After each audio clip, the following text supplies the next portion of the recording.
Salut amis internet de Martamar TV di am mbégte contentement comme niñ ko tàmm di waxee saay su ne di leen dalal seen biir site internet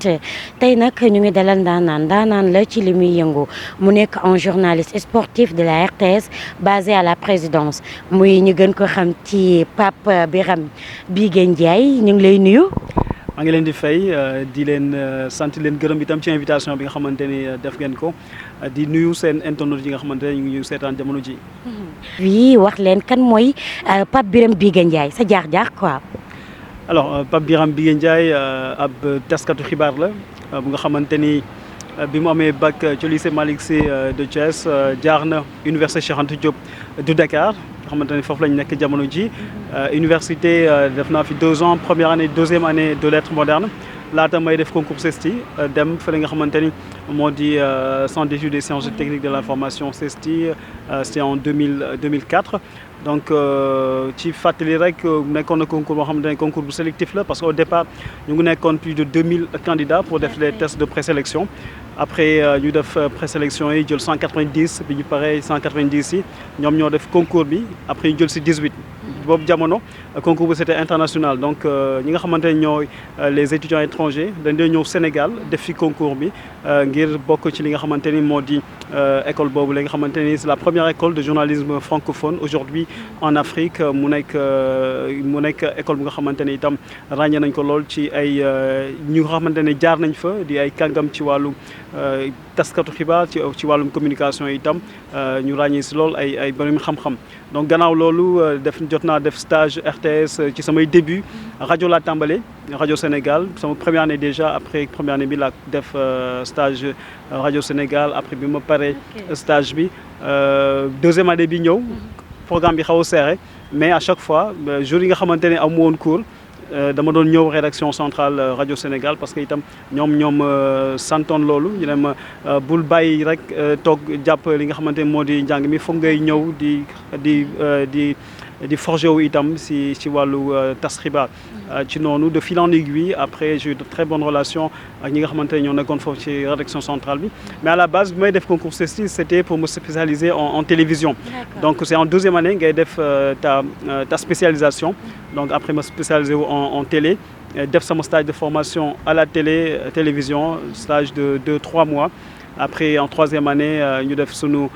li nga xamante ne moo di mémoire grande enquête sunu thèse pour li nga xamante ne valider les 3 années de formation professionnelle donc bi ma paree après mu enchaîné waat ak RTS parce que toujours dafa nekkoon kër gu nga xamante ni sunu kër la woon pratiquement parce que ñoom ñoo ñu tàggat bi ñuy nekk tout tànk ba léegi ba màggandoo xam métier bi ak ay ñi nga xamante ne ay kàngam la ñu foon ku ci mel ni Abdoulaye Dabo Yatma Lo ak ñi nga xamante ñoo di Jérôme Diouf Oumar Dia ñu tete ñu ci sunuy début dans le métier de journalisme sportif ba tey jii nga xamante ni ñu ngi def sunu liggéey ci li nga xamante ni noonu lañ ñu ko jàngalee ñoom les anciens de la maison te itam mën nañ ràññee ci jaar-jaar bi 2012 nekkoon na at mu nga xamante ni at bu déterminante la ci sama carrière future parce que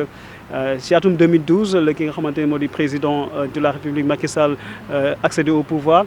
bi muy dem campagne électorale boobu dafa am benn équipe bu mu àndaloon man bokkuma ci woon donc mu nekkoon benn équipe de tournage nga xamante ne candidat bu nekk dañ la jox équipe buy ànd ak yow pour campagne électorale bi donc bi mu demee deuxième tour ba après arrivé au pouvoir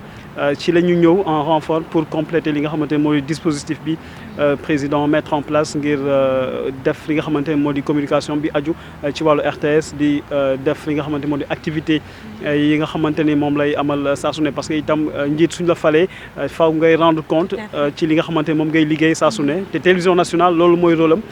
principal mu di wane li nga xamante ni moom le pouvoir en place bi nguur gi di def ndax askan wi lañ fi toogal te itam ñun itam askan wi lañ fi toogal donc dafay jaadu ñuy won li nga xamante ne moom la njiit réew mi di def ngir askan wi donc 2012 ba léegi nag maa ngi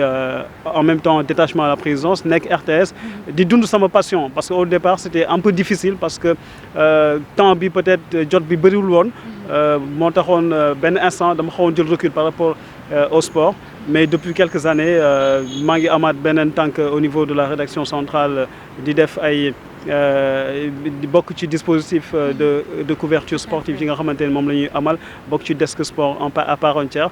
di itam di liggéey fa la nga xamante ne moo di présidence de la République. d'accord yéen a ko déggandoo mbokk internet yi waaye beneen question bi may ñëwaat rek xaw na ci laal tuuti mooy que ni je voulais juste savoir ba xam métier bi da nga koy def par passion wala par nécessité nga koy def. Par passion, c'est un métier que j'ai choisi depuis le début, depuis ma nekkee xale sama yaay day fàttali da koy faral di fàttali dama yàggoon di tàmm di foo ak li nga xamante moo di micro di toppandoo ñi nga xamante ni ñoo nekkoon ay présentateurs yu mag way ñoom Sada Kane xam nga ñoom Sada Kane ñoom Abdoulaye Ndiaye ñoom Tidiane Barry bi nga xamante il a décroché il y a pas très longtemps donc ñooñu nekkoon ay idoles yoo xamante ni tu les voyais à travers la télé mais amoon envie itam nekk lu nga xamante ni bokk ci liggéey boobu fexe itam ba li nga xamante ni moom nga gëm moom nga bëgg a def mu nekk lu nga xamante ni da nga koy def teg ko si yoon donc loolu c'est un choix bu nga xamante ni man maa ko choisir sama bopp c'est un métier boo xamante ni soo nekkee école journalisme dañ la koy wax si t'as envie de gagner de l'argent bu nekk journaliste donc parce que y a pas d'argent amul xaalis si tu as la passion tu peux mën nga si génn donc man passion bi moom laay demee depuis le début bi may dem présidence dafa nekk lu nga xamante ni c'est venu naturellement y a pas eu de amul woon lu nga xamante ni dañ ko planifié à l'avance man xaaruma woon ne un jour dina te c'est venu comme ça de façon très naturelle très benn jour ñu programmé ma en reportage boo président demagul palais mi ngi woon këram Mermoz dem Mermoz di couvrir li nga xamante moo di ses audiences ak itam seen activités yi nga xamante ni mu ngi ko doon defee ci benn hôtel bu nga xamante ni moo fi nekk de la place parce que boobu demagul woon au niveau du palais de la République donc xëy na liggéey bi moo fa jot a def moo tax ba après ñu tey ma maintenir ma ci dispositif de communication bu président de la République. ñu ñëw ci présidence bi nga xam ne jamono ji foofu nga basé woo ñu bëggoon xam exactement ba xam yow yaa demandé pour ñu affecter la carrément à la présidence wala décision la boo xam ne sa direction générale moo ko jël. décision bu nga xamante ni direction générale bi moo ko jël parce que on est dans un système très organisé te itam amul benn pression bu nga xamante ni direction générale de la RTS daf koy am pour teg ko ngir jël choisir lu nga xamante ni mooy ki nga xamante ni moo di journaliste yóbbu ko foofu donc c'est un choix qui est venu naturellement bon man personnellement mosul nekk sama xel mosul bokk sama plan de carrière parce que man dans ma tête sama choix c'était de devenir un journaliste sportif et puis aguerri et tout 2012 def naa sama première coupe d'Afrique des Nations ànd ci ak Abdoulaye Dabo ak Ibrahima Mboup mon collègue bi nga xamante ne on partage le desk en ce moment mu nekkoon une sacrée belle expérience c'est dommage que ñu toog au premier tour à 3 matchs 3 défaites moo nekkoon suñu première campagne deuxième match de coupe d'Afrique bi contre Guinée équatoriale la woon man maa ko commenté ak Abdoulaye Dabo moom moo ñu jëloon sous son aile protectrice teg ñu si yoon. Est-ce que c'est difficile ou contraignant de travailler à la présidence? C'est d'abord un honneur un sacerdoce nekk itam privilège parce que soo demee ba bokk ci entourage du président nekk na lu nga xamante ni c'est pas donné à tout le monde te confiance la bu nga xamante ni moom ci wàllu boppam moo ko am ci ñi nga xamante ni moom lay liggéeyandool te man ma bokk ci mu nekk confiance bu nga xamante ni itam jël naa ko teg ko fu kawe bu fa nga xamante ni mënuma ko natt parce que tey jii quoi qu'on puisse dire aujourd'hui c'est la plus haute autorité du pays soo demee bay liggéey ak moom dafa am lu nga xamante ni taxawaay la laaj boo xamante ni moom nga war a am mu nekk itam liggéey bu ñu la sant avant tout c'est un travail boo nga xamante ni moom nga war a def moom moo la fa yóbbu donc man jàpp naa ni tey jii liggéey bi nga xamante ni moom laay def présidence de la République jafe na dans la mesure où lépp lu nga xamante ne da nga koy wax da nga ko war a seetantal ko lépp lu nga xamante ni itam da nga koy biral di xibaar bu nga xamante ne da nga koy joxe dafa war a nekk xibaar bu wóor te itam am noo koy traité du n'importe quelle information nga xamante ni moom ngay traité à la légère et tout da ngay jël en toute responsabilité li nga xamante ni mooy sa background ak li nga jàng nga boole ko ak li nga xamante ni moom ngay dund au quotidien au sein de l'institution nga optimiser ko ba liggéey bi nga xamante ni moom lañ la sant nga def ko ci anam yi gën. nan la def le fait de travailler à la présidence. waaw nekk na lu nga xamante ni fierté la d'abord pour man parce que toog si wetu njiitu réew sa njiitu réew di liggéey ak moom di fexe itam ba yow li mu la sant nga mën di ko def ci anam yi nga xamante ni moom amaana xëy na kontaan na ci liggéey bi ba saa su ne daf koy fësal loolu déjà fierté la beneen mbir bi mooy liggéeyal koo xamante moo di président de la République mu di président Macky Sall jàpp naa ni nekk na liggéey bu yomb quelque part parce que c'est en toute liberté ngay defee li nga xamante ni moom mooy sa liggéey amul benn yoon bu nga xamante ni am na un choix bu nga xamante ni dañ la koy imposer wala quoi que ce soit li nga jàng à l'école da la koy wax li nga jàng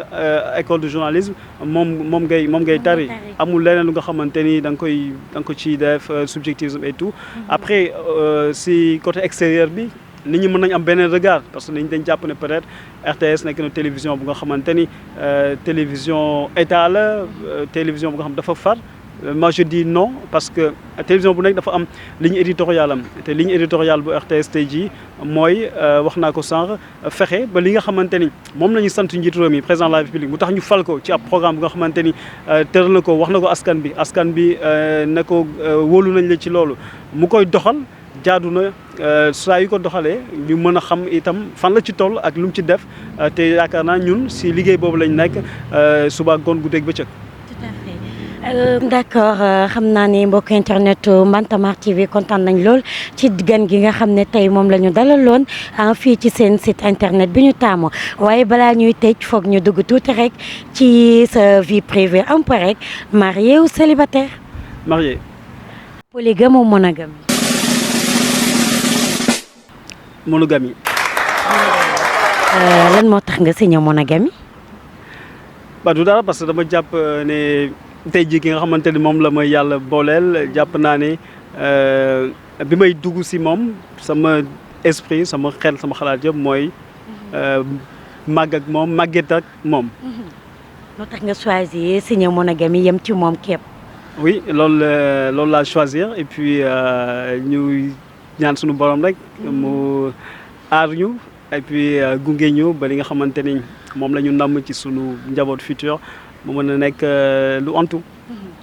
en général ñu bëri dañ naan journalistes yi dañuy xaw a compliqué tout yow lan mooy sa plat préféré.